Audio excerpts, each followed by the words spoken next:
أعوذ بالله من الشيطان الرجيم. بسم الله الرحمن الرحيم.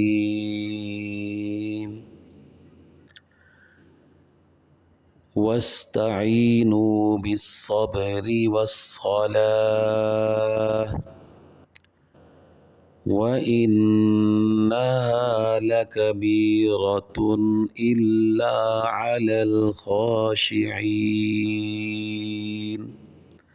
صدق الله العظيم. اعوذ باللہ من الشیطان الرجیم. بسم اللہ الرحمن الرحیم. رب اشرح لی صدری ویسر لی امری واحلل عقدۃ من لسانی یفقہوا قولی. تمام سننے والوں کو السلام علیکم. سورۃ بقرہ کی آیت مبارکہ کا ابھی جو آپ نے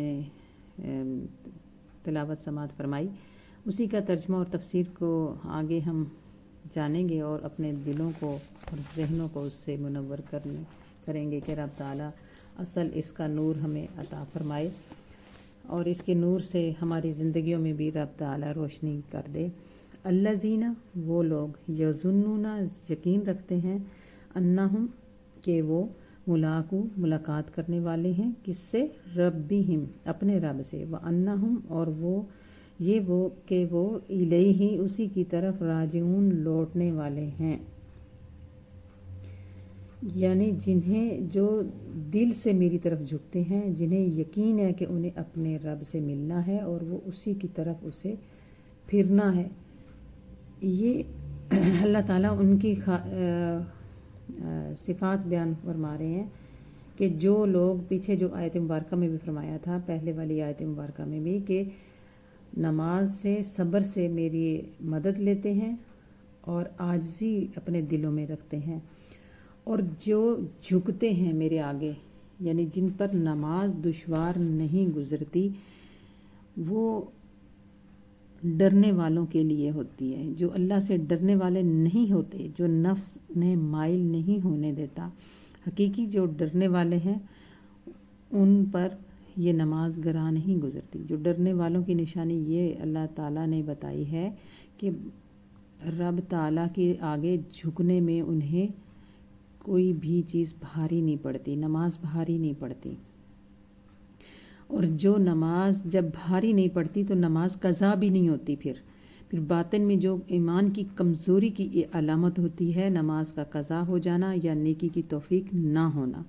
اللہ کی طرف ہمیں لوٹنا ہے، اس کی ملاقات ہمیں ہر صورت میں کرنی ہے، اور جو نماز نہیں پڑھتا اس کا آخرت پر بھی یقین کمزور ہے. اس کا مطلب ہرگز یہ نہیں ہے کہ ہر مسلمان کا اس طرح سے، ہر مسلمان کو پتہ ہے کہ اس کا آخرت میں اس نے جانا ہے، نماز کی بھی اس نے پابندی کرنی ہے اور رب تعالیٰ سے اسے ملاقات کرنی ہے، لیکن یقین کامل نہیں ہے. یہ بھی پتہ ہے کہ ہمیں حساب کتاب بھی دینا ہے، لیکن یقین کامل حاصل نہیں ہے. اور اگر کوئی مسلمان آخرت کے اس سے انکار کرتا ہے یا حساب کتاب ہونے سے انکار کرتا ہے تو وہ تو بالکل ایمان سے فارغ ہو جاتا ہے نا. وہ تو ایمان ہی مکمل نہیں ہوتا، مسلمان ہی نہیں ہو سکتا. تو یہ تو سب کو پتہ ہے کہ حساب کتاب بھی ہونا ہے، جس کے بعد اس کی رحمت سے دخول جنت ہو یا خدا نخواستہ یا جہنم میں ہو. تو یہ یقین تو حاصل ہے، مگر یقین کامل حاصل نہیں ہے. یقین کامل حاصل اگر ہو جائے تو پھر انسان کا بالکل اس کے لیے سارے کام آسان ہو جاتے ہیں. اس کی ایک ہلکی سی مثال اس طرح سے ہے کہ اگر ہمیں گورنمنٹ کی طرف سے یہ پتہ چل جائے کہ کل زلزلہ آنے والا ہے، مطلب ایک بری خبر ہے، بری خبر کی مطلب اس کی احتیاطی تدابیر ہوں گی. جیسے کہ اگر حکومت نے ہمیں یہ بتایا ہے تو زلزلہ آئے گا، تو ہم احتیاطی تدابیر اختیار کریں گے، اور جو ہو سکے گا وہ خود بھی کریں گے اور دوسروں کو بھی بتائیں گے. اور یہ ہے یقین کامل. جب یقین کامل ہو گیا تو ہمارا پورا جو دماغ کی ساری قوت ہے وہ اسی طرف چل پڑی، اور ہم نے وہ پوری طرح سے اس کا اسباب کرنے کی بھی احتیاطی تدابیر شروع کر دی، اور ساتھ ساتھ دوسروں کو بچانے کے لیے بھی. تو بالکل اسی طرح سے جب یقین کامل حاصل ہو جاتا ہے آخرت کا بھی، تو یہ یقین کے مل جانے کے بعد اس کی باطنی کیفیات کو بدل جاتی ہیں. اس کی عبادات کا اختیار کرنا دشوار نہیں رہتا، بلکہ اس کے لیے بہت ہی آسان سے آسان تر ہو جاتا ہے، اور اس کے لیے نماز پڑھنا بالکل بھی دشوار نہیں ہوتا. رب تعالیٰ کی بارگاہ میں حاضر رہنا، بلکہ وہ بے تاب رہتا ہے، انتظار کرتا ہے ایسا انسان مسلمان کہ جس کو یہ سعادت حاصل ہو جاتی ہے یقین کامل کی، تو وہ نماز کا انتظار کرتا ہے. اور اس کا یہ انتظار رب تعالیٰ کو بڑا پسند ہے کہ اللہ تعالیٰ ہم سب پر یہ کرم کرے اور ہمیں بھی عطا فرمائے.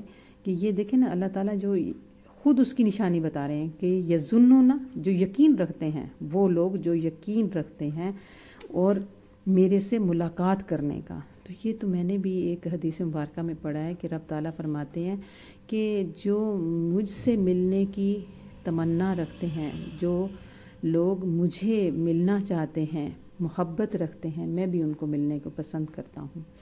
تو ہمیں لوٹ کر بھی ادھر ہی جانا ہے. یہ تو عارضی دنیا ہے، اس کے عارضی معاملات ہیں سارے. رب تعالیٰ اس میں ہمیں سرخرو فرمائے اور ہمیں حق بولنے، حق سننے اور حق سمجھنے کی توفیق عطا فرمائے. وما علینا الا البلاغ. صدق اللہ العظیم.